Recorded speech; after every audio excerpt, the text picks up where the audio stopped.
Doctor Rakesh Kumar, जो हमारे सुप्रसिद्ध इतिहासकार हैं। आइए डॉक्टर साहब। ओ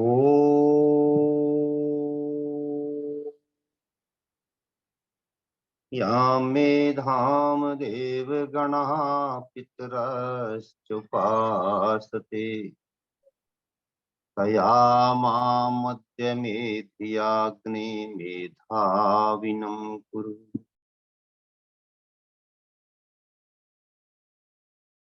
भारत को समझो अभियान के अंतर्गत आर्यों के इस महाकुंभ पर चल रही इस खूबसूरत चर्चा में अभी हम खूबसूरत संवाद को सुन रहे थे, उसका रसास्वादन ले रहे थे।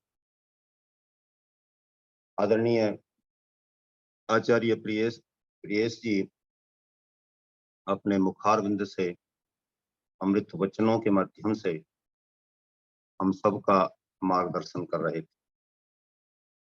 उनका कोटिशः अभिनंदन, धन्यवाद ज्ञापित करते हुए आदर और सम्मान के योग्य डॉक्टर वेद प्रकाश शर्मा जी, आदरणीय आर्य पुरुषोत्तम मुनि जी, आदरणीय रामभज मदान जी, हमारे महामंत्री डॉक्टर व्यासनंदन शास्त्री जी, जिन्हें पंडितों के पंडित कहकर हम सब सम्मानित करते हैं, श्री बलराम सेन जी, श्री विमलेश कुमार जी, आदर और सम्मान के योग्य नरूला साहब, माता चंद्रकांता जी, श्री मान और आदर और सम्मान के योग्य हमारे प्रेम सचदेवा जी, हमारे कार्यक्रम के आयोजक संयोजक कर्म योगी आदरणीय लखनलाल आर्य जी। बहुत ही सुंदर चर्चा चल रही थी। अब सीधे अपने विषय पर आते हैं जो दिया गया है। 2-3 मिनट में एक बात और भी कहना चाहूंगा। जो अभी बात आचार्य श्री कह रहे थे, हमारे ऋषियों ने, विशेष रूप से सांख्य दर्शन के आचार्य कपिल ने, जिन 25 तत्वों का नाम नहीं ले रहा हूं, संक्षेप में बात कह रहा हूं, ये संकेत किया है कि जीव आकर के सृष्टि की उत्पत्ति कैसे हुई, उसकी काट या उससे बेहतर सिद्धांत संसार का कोई भी वैज्ञानिक आज तक नहीं दे पाया। इसके उपरांत भी दुर्भाग्य देखिए कि हमारे देश में डार्विन के विकासवाद को प्रश्रय दिया गया और हमसे कहा गया कि हम बंदरों की संतान हैं। ऋषियों की संतानों को बंदरों की संतान माना जा रहा है। एनसीईआरटी ने अपने सिलेबस से इस मूर्खतापूर्ण चैप्टर को हटा दिया। तो बड़ी संख्या में अभी जो इसके समर्थक लोग रहे हैं, टीचर्स रहे हैं, उन्होंने, कुछ संगठनों ने प्रदर्शन किए हैं और अब हमारे देश के शिक्षा मंत्री को यह आकर के कहना पड़ा है कि हमारे विचार में, हमारी योजना में ऐसा कोई विचार या प्रस्ताव नहीं है कि हम चार्ल्स डार्विन को हटा देंगे। ये दुर्भाग्यपूर्ण स्थिति है। अपने कपिल को स्थापित करना चाहिए था और कपिल के माध्यम से जो उन्होंने विकासवाद की थ्योरी दी थी, विकासवाद की नहीं, अंतिम सत्य की थ्योरी दी थी, सिद्धांत दिया था, प्रतिपादित किया था, किस प्रकार से प्रकृति, पुरुष, महत, अहंकार, पंच तन मात्राएं, पंच महाभूत और ज्ञानेन्द्रियां, 5 कर्मेंद्रियां, 11वां मन, इनसे किस प्रकार से ये सृष्टि चली, बनी, आगे बढ़ी, वो चीज आनी चाहिए।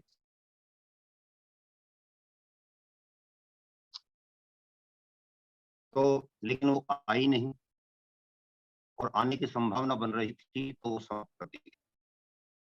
बात को समझो अभियान के अंतर्गत हम चाहेंगे कि सरकार अपने कपिल को स्थापित करे और अपने उस अगस्त ऋषि को स्थापित करे जिन्होंने ये भी एक तथ्य है, सत्य है और आश्चर्यजनक सत्य और तथ्य है कि जिन्होंने अब से लाखों साल पहले ये स्थापित किया था, हमको ये बताया था कि ये जो धरती है और मंडल है,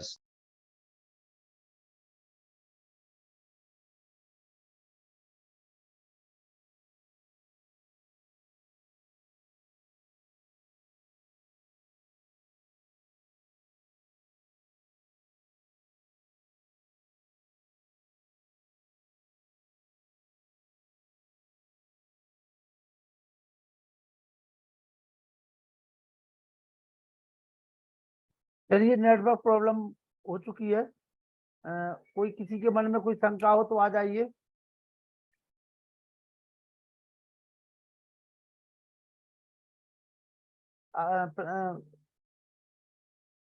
प्रेम सचदेवा जी, पूछे, क्या पूछ रहे थे आप? प्रेम सचदेवा जी, आपने प्रश्न तो डाल दिया है उसमें बॉक्स में, पूछ लीजिए जी, मैंने प्रश्न डाला हुआ है जी।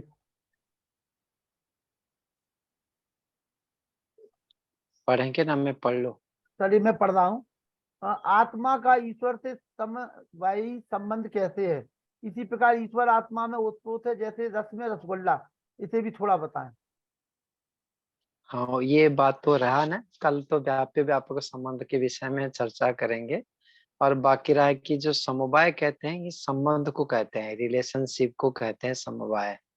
तो जैसे कि स्व स्वामी संबंध होता है, तो ईश्वर जो है वो संपत्ति के जो स्वामी होते हैं, उसको भी स्वामी संबंध समवाय में आता है। गुण गुणी संबंध जैसे होता है, उसी प्रकार से अनेक संबंध है, पिता पुत्र संबंध है।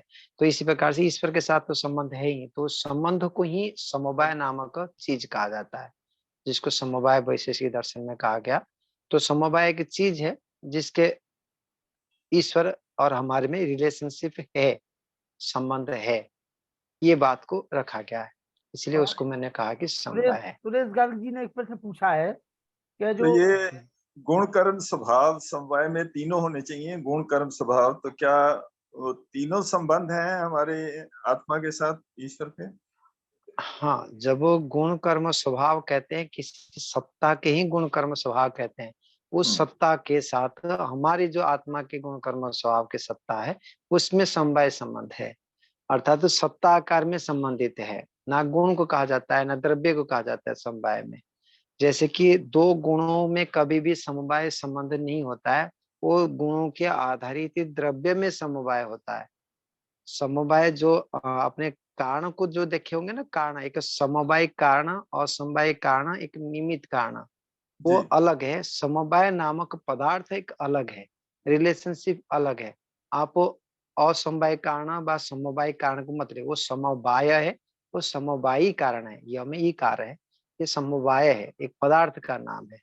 तो एक चीज है, जानने के सामर्थ्य समवाय जिसको कहते हैं, रिलेशनशिप जो कहते हैं, संबंध कहते हैं, वो समवाय नामक एक चीज है जिसको जानना जरूरी है। हर पदार्थों में, हर पदार्थ में समवाय छुपा हुआ रहता है। किसी के कार्य वस्तु होगा, किंबा किसी के मालिकपना होगा, किंबा किसी का होगा, ऐसे लेते हुए उसको बोध किया जाता है। बोध करने के लिए समवाय की भूमिका है, एक चीज है, नाम है।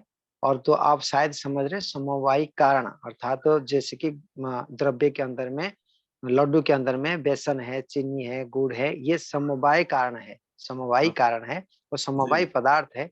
वो ऐसा नहीं है ईश्वर के विषय में। अभी जो मैं समवाय कह रहा हूँ, वो बात नहीं है वहां पर।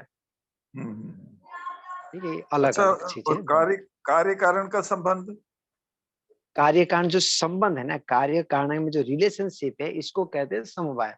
संबंध का एक अलग चीज है। कार्य क्या है, कारण क्या है, किस कार्य पदार्थ में क्या क्या कारण चीज है उसमें, वो एक अलग है। समवाय कारण और समवाय कारण, निमित्त कारण, ये अलग है। और जो कार्य कारण के बीच में, दोनों सत्ता के बीच में जो रिलेशन है, अर्थात किसी वस्तु से किसी वस्तु बनना, ये जो सामर्थ्य है, ये जो रिलेशनशिप है, तो इस रिलेशनशिप का नाम है समवाय। कार्य कारण के संबंध, अर्थात कार्य कारण के बीच में जो संबंध है, कारण किसको कहते हैं, कार्य किसको कहते हैं, उन दोनों में जो रिलेशन है, संबंध है। पिता किसको कहते हैं, पुत्र किसको कहते हैं, वो जानना, और इन दोनों में जो संबंध है इसको कहते हैं समवाय। अच्छा, ठीक है स्वामी। ठीक। तो कल हम फिर से महतत्व के हाँ, बहुत चर्चा सारी बात करेंगे कल इसको। करेंगे, कल चर्चा हाँ जी, करेंगे। हाँ जी। महतत्व के जी, बाद धन्यवाद। महतत्व के बाद अन्य इंद्रियों का क्रम क्या है? हाँ, तो महतत्व के बाद सत्वर स्तंभ को मिलाते हुए परमपिता परमात्मा महतत्व बना दिए ढेर सारे। उन जीवात्माओं के लिए महतत्व रखे, शेष महतत्वों में सत्वर स्तंभ फिर मिलाते हुए अहंकार तत्व को बनाए। अहंकार तत्व सभी जीवात्माओं के लिए काउंट है, ईश्वर पास में रख लिए। वो जो शेष अहंकार तत्व बचा, उस शेष अहंकार तत्व में सत्वर स्तंभ मिलाते हुए 5 ज्ञानेंद्रिय बनाए, 5 तन्मात्रा बनाए, 5 कर्मेंद्रिय बनाए, 1 मन बनाए। ऐसे 16 पदार्थ को भिन्न भिन्न 16 पदार्थ को इस अहंकार नामक पदार्थ में सत्व रज भिन्न भिन्न प्रकार के परमाणु को मिलाते हुए उन्हें ये 16 पदार्थ ईश्वर बनाए। 5 तन्मात्रा, 5 ज्ञानेंद्रिय, 5 कर्मेंद्रिय और 1 मन। फिर 5 तन्मात्रा में से 5 महाभूत बना। ये अंतिम पदार्थ हो गए। चलिए, धन्यवाद। जी। डॉक्टर कपिल देव शर्मा जी। हाँ जी, नमस्ते। नमस्ते जी, वीडियो खोल लीजिए। हाँ जी, नमस्ते। आइए, आचार्य जी, स्वागत। नमस्ते। नमस्ते जी, कपिल जी। हाँ जी, क्या कह रहे हैं आप लखनलाल जी? मैं तो कह रहा हूं कि आप हमारे मन को पढ़ लीजिए। अभी मैं अपने सभी श्रोताओं का, अधिकारियों का, जो भी आर्य समाज के कार्यकर्ता हैं, उन सबका, उपदेशकों का, विद्वानों का, सबको सबसे पहले नमस्ते करता हूं।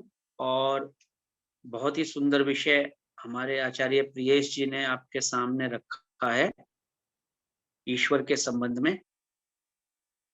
और महात्मा बुद्ध के बारे में भी आप पूछ रहे थे लखनलाल जी। तो महात्मा बुद्ध अपने जिस कार्यकाल में हुए, उस कार्यकाल के अनुसार हम यदि विचार करते हैं तो उन्होंने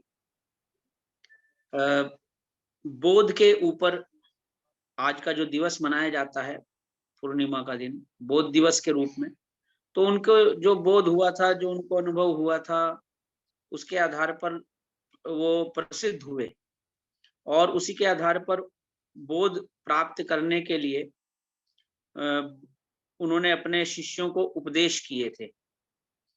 तो ये तो अच्छी बात है कि किसी भी माध्यम से हमें ईश्वर के गुणों का बोध हो। उन्होंने कहीं पर ईश्वर का नाम तो नहीं लिया अपने ग्रंथों में, वो शून्यवाद का उन्होंने वहां पर चर्चा की है। किंतु बात है कि ईश्वर के अंदर ही अहिंसा का गुण है, प्रेम का गुण है, करुणा का गुण है। तो उन्होंने गुणों के ऊपर बल दिया, कि गुणों को धारण करने के ऊपर बल दिया। और बोध की स्थिति ये है कि जो व्यक्ति शास्त्रों के अनुसार ध्यान करते हैं, या पूर्व जन्म के संस्कारों के आधार पर भी, और शास्त्रों के अनुकूल होकर के, वेद आदि सत्य शास्त्रों के अनुकूल होकर के जो ध्यान करते हैं, वास्तव में यथार्थ बोध तो उन्हीं को होता है। तो महात्मा बुद्ध जी इस विषय में कहाँ तक सफल हुए, इसके लिए उनके ग्रंथों को पढ़ना पड़ेगा, समझना पड़ेगा। और वो ग्रंथ, उनके जो उनके लेख हैं या उनकी बातें हैं, उनके प्रवचन हैं, उनका हमें वेदों से मिलान करना होगा, दर्शनों से मिलान करना होगा, हमारे उपनिषदों के ऋषियों से मिलान करना होगा। जो जो बातें उनकी अनुकूलता में आएंगी, वो वेद सम्मत पाई जाएंगी, वो हमें स्वीकार करनी चाहिए। और जो बातें वेद विरुद्ध उनकी भी आएंगी, उन सबको हमें त्याग देना चाहिए। बोध प्राप्त करने का ऐसा कोई एक स्पेशल दिन नहीं होता किसी के लिए भी, कि आज पूर्णिमा का दिन है तो आज ही के दिन जो है बोध होगा। बोध तो जब भी चित्त में हमारे पास जो अविद्या है, उस अविद्या का जब हम ईश्वर की सहायता से नाश कर देंगे, तभी बोध प्राप्त होने लग जाता है। जब प्रारंभ करते हैं पहला कदम उठाते हैं तभी बोध की सीढ़ी पर हम चढ़ने लग जाते हैं। तो इसमें क्या है कि हम ये मान्यता अपनी बनाएं कि हमें समाधि की अवस्था प्राप्त करनी है, ध्यान करना है, ज्ञान प्राप्त करना है, तो वो पूर्णिमा के दिन ही वो क्षण घटेगा हमारे जीवन में कि जब हमें बोध होगा महात्मा बुद्ध को हुआ था या महर्षि दयानंद को हुआ था या किसी भी ऋषि को हुआ था, तो हमें भी ऐसे ही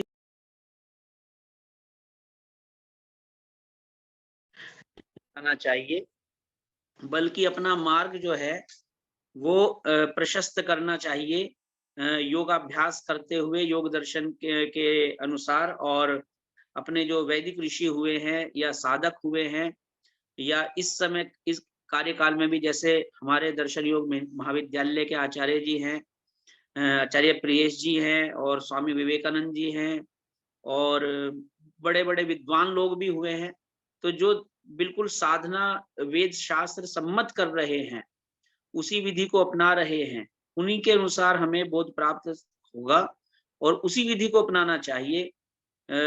महात्मा बुद्ध के विषय में चूंकि मैंने उनके ग्रंथ नहीं पढ़े इसलिए मैं उनके विषय में ज्यादा नहीं बता पाऊंगा, तो मैं प्रयास करूंगा कहीं से उनके ग्रंथ मिले तो फिर मैं इसके ऊपर आपको बताऊंगा। इन्हीं शब्दों के साथ मैं अपनी वाणी को विराम देता हूँ। आपने समय दिया, इसका धन्यवाद करता हूँ। ये डॉक्टर व्यासचंद्र शास्त्री जी जो पंडितों के महापंडित हैं, वो कुछ इस विषय में आपको बताएंगे।